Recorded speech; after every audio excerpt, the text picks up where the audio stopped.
Hi friends, స్వాగతం మా ఛానల్కి. నీవు ఎలా ఉన్నావు? నేను మీ స్నేహితుడు మీతో కలిసి మరో ఆసక్తికరమైన సమాచారభరితమైన వీడియోతో ఈరోజు మీ ముందుకు వచ్చాను. ఈరోజు మనం మాట్లాడబోయే విషయం చాలా ముఖ్యమైనది, భావోద్వేగభరితమైనది, ఆంధ్రప్రదేశ్ రాష్ట్రంలోని రైతుల జీవితాలతో ముడిపడినది. అదే అమరావతి రాజధాని భూముల సమస్య, ముఖ్యంగా ఉద్దండరాయనిపాలెం రైతులకు సంబంధించిన న్యాయ పోరాటం మరియు ఈ సమస్యలో జనసేన పార్టీ యొక్క అసాధారణమైన పాత్ర. మీరు ఈ వీడియో చూస్తున్నప్పుడు ఒక కప్పు కాఫీ లేదా టీ తీసుకోండి, కాస్త రిలాక్స్ అయి ఈ కథను లోతుగా తెలుసుకోండి. ఈ వీడియోలో మనం అమరావతి సమస్య యొక్క మూలాలను, రైతులు ఎదుర్కొన్న సవాళ్లను, జనసేన యొక్క చొరవలను, ఈ సమస్య యొక్క రాజకీయ, చట్టపరమైన కోణాలను వివరంగా చర్చిస్తాం. సో, రెడీనా? అయితే ప్రారంభిద్దాం. అమరావతి రాజధాని ఒక గొప్ప కల. ఫ్రెండ్స్, మనం మొదట అమరావతి రాజధాని గురించి మాట్లాడుకుందాం. ఆంధ్రప్రదేశ్ రాష్ట్రం విభజన తర్వాత కొత్త రాజధానిగా అమరావతిని ఎంచుకున్నారు. ఇది కేవలం ఒక రాజధాని కాదు, ఒక ప్రపంచ స్థాయి నగరంగా, ఆర్థిక, సాంస్కృతిక, పర్యాటక కేంద్రంగా రూపొందించాలని ఒక గొప్ప కల ఉంది. ఈ కలను సాకారం చేయడానికి గుంటూరు, ఎన్టీఆర్ జిల్లాలలోని 29 గ్రామాల రైతులు తమ సారవంతమైన భూములను ప్రభుత్వానికి ఇచ్చారు.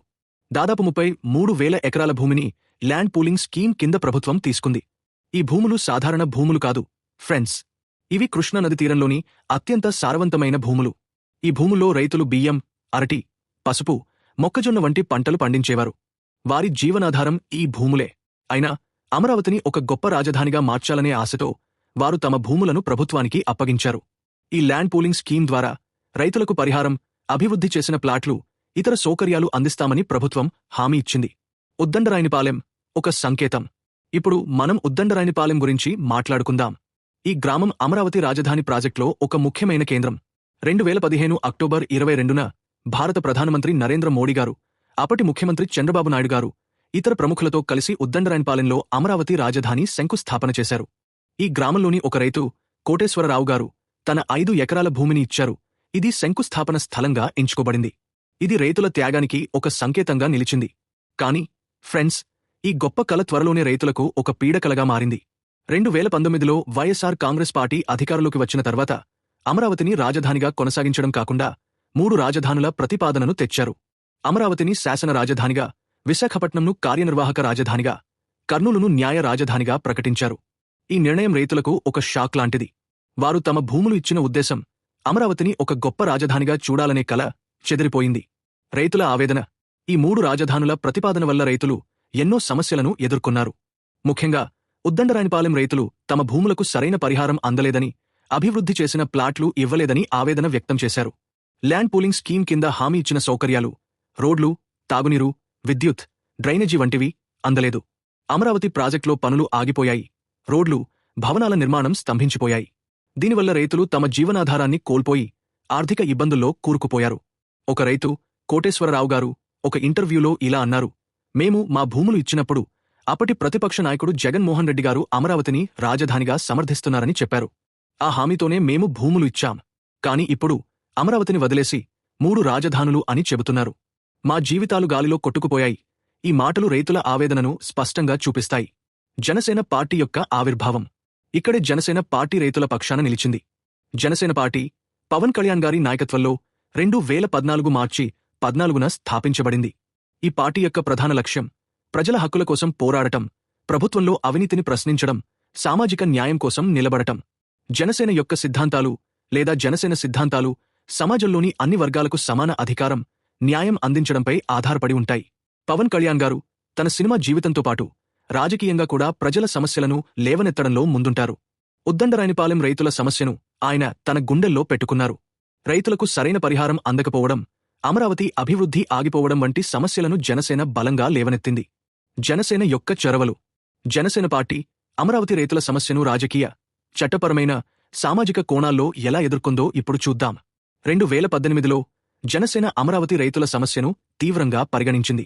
పవన్ కళ్యాణ్ గారు రైతులతో నేరుగా సమావేశమే వారి ఆవేదనను అర్థం చేసుకున్నారు. 2018 జూలైలో ఆయన తెలుగుదేశం పార్టీ ప్రభుత్వం యొక్క బలవంతపు ల్యాండ్ పూలింగ్ నిర్ణయాన్ని వ్యతిరేకించారు. అదే సమయంలో జనసేన రైతుల కోసం ర్యాలీలు, నిరసనలు నిర్వహించింది. 2019 నవంబర్ 3న విశాఖపట్నంలో పవన్ కళ్యాణ్ గారు ఒక భారీ ర్యాలీ నిర్వహించారు. ఇది నిర్మాణ కార్మికులకు మద్దతుగా, అమరావతి ప్రాజెక్ట్ ఆగిపోవడం వల్ల ఉపాధి కోల్పోయిన వారికి గొంతుకగా మారింది. ఈ ర్యాలీలో ఆయన అమరావతిని రాజధానిగా కొనసాగించాలని, రైతులకు సరైన పరిహారం ఇవ్వాలని డిమాండ్ చేశారు. చట్టపరమైన పోరాటం. అమరావతి సమస్య చట్టపరమైన రూపం కూడా తీసుకుంది. 2022 మార్చి 3న ఆంధ్రప్రదేశ్ హైకోర్టు ఒక ముఖ్యమైన తీర్పు ఇచ్చింది. అమరావతిని ఏకైక రాజధానిగా అభివృద్ధి చేయాలని 3 రాజధానుల ప్రతిపాదన చట్టవిరుద్ధమని హైకోర్టు తీర్పు చెప్పింది. ఈ తీర్పు రైతులకు ఒక ఆశాకిరణంగా మారింది. కాని రాష్ట్ర ప్రభుత్వం ఈ తీర్పును సుప్రీంకోర్టులో సవాల్ చేసింది. దీనివల్ల సమస్య ఇంకా సంక్లిష్టంగా మారింది. ఈ చట్టపరమైన పోరాటంలో జనసేన రైతులకు మద్దతుగా నిలిచింది. రైతులు హైకోర్టులో కొన్ని కాంటెంప్ట్ పిటిషన్లు కూడా దాఖలు చేశారు. ప్రభుత్వం హైకోర్టు ఆదేశాలను అమలు చేయడం లేదని ఆరోపిస్తూ జనసేన నాయకులు పవన్ కళ్యాణ్ గారి నాయకత్వంలో ఈ చట్టపరమైన పోరాటంలో రైతులకు గొంతుకగా నిలిచారు. రాజకీయ నేపథ్యం. ఇప్పుడు ఈ సమస్యలో రాజకీయ నేపథ్యాన్ని కూడా చూద్దాం. అమరావతి సమస్య రాజకీయంగా చాలా సున్నితమైన అంశం. తెలుగుదేశం పార్టీ, జనసేన, భారతీయ జనతా పార్టీ కలిసి వైఎస్ఆర్ కాంగ్రెస్ పార్టీ యొక్క 3 రాజధానుల ప్రతిపాదనను తీవ్రంగా వ్యతిరేకించాయి. జనసేన 2023 సెప్టెంబర్ 14న తెలుగుదేశం పార్టీతో ఒక ఒప్పందం కుదుర్చుకుంది. 2024 ఎన్నికల్లో కలిసి పోటీ చేయడానికి. ఈ కూటమి అమరావతిని రాజధానిగా పునరుద్ధరించడం, రైతులకు న్యాయం చేయడం లక్ష్యంగా పెట్టుకుంది. 2024 ఎన్నికల్లో ఈ కూటమి ఘన విజయం సాధించింది. జనసేన 21 శాసనసభ సీట్లు, 2 పార్లమెంటు సీట్లు గెలుచుకుంది. పవన్ కళ్యాణ్ గారు పిఠాపురం నియోజకవర్గం నుంచి ఎమ్మెల్యేగా ఎన్నికయ్యారు. ఆయన ఇప్పుడు ఆంధ్రప్రదేశ్ ఉప ముఖ్యమంత్రిగా కొనసాగుతున్నారు. ఈ విజయం అమరావతి రైతులకు న్యాయం చేయడానికి ఒక కొత్త ఆశను ఇచ్చింది. 2024 తర్వాత కొత్త ఆశలు. 2024 జూన్ 12న చంద్రబాబు నాయుడు గారు 4గోసారి ముఖ్యమంత్రిగా ప్రమాణ స్వీకారం చేశారు.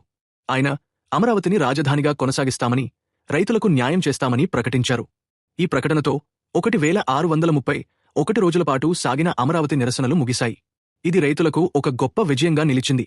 జనసేన ఈ సమస్యలో రైతుల పక్షాన నిలబడి వారి గొంతును బలోపేతం చేసింది. పవన్ కళ్యాణ్ గారు తన జనవాణి కార్యక్రమం ద్వారా రైతుల సమస్యలను నేరుగా విన్నారు, వాటిని రాజకీయ వేదికలపై లేవనెత్తారు. ఆయన యొక్క ఈ చొరవలు రైతులకు నమ్మకాన్ని, ఆశను ఇచ్చాయి. రైతులకు న్యాయం ఇంకా సాగాల్సిన దూరం.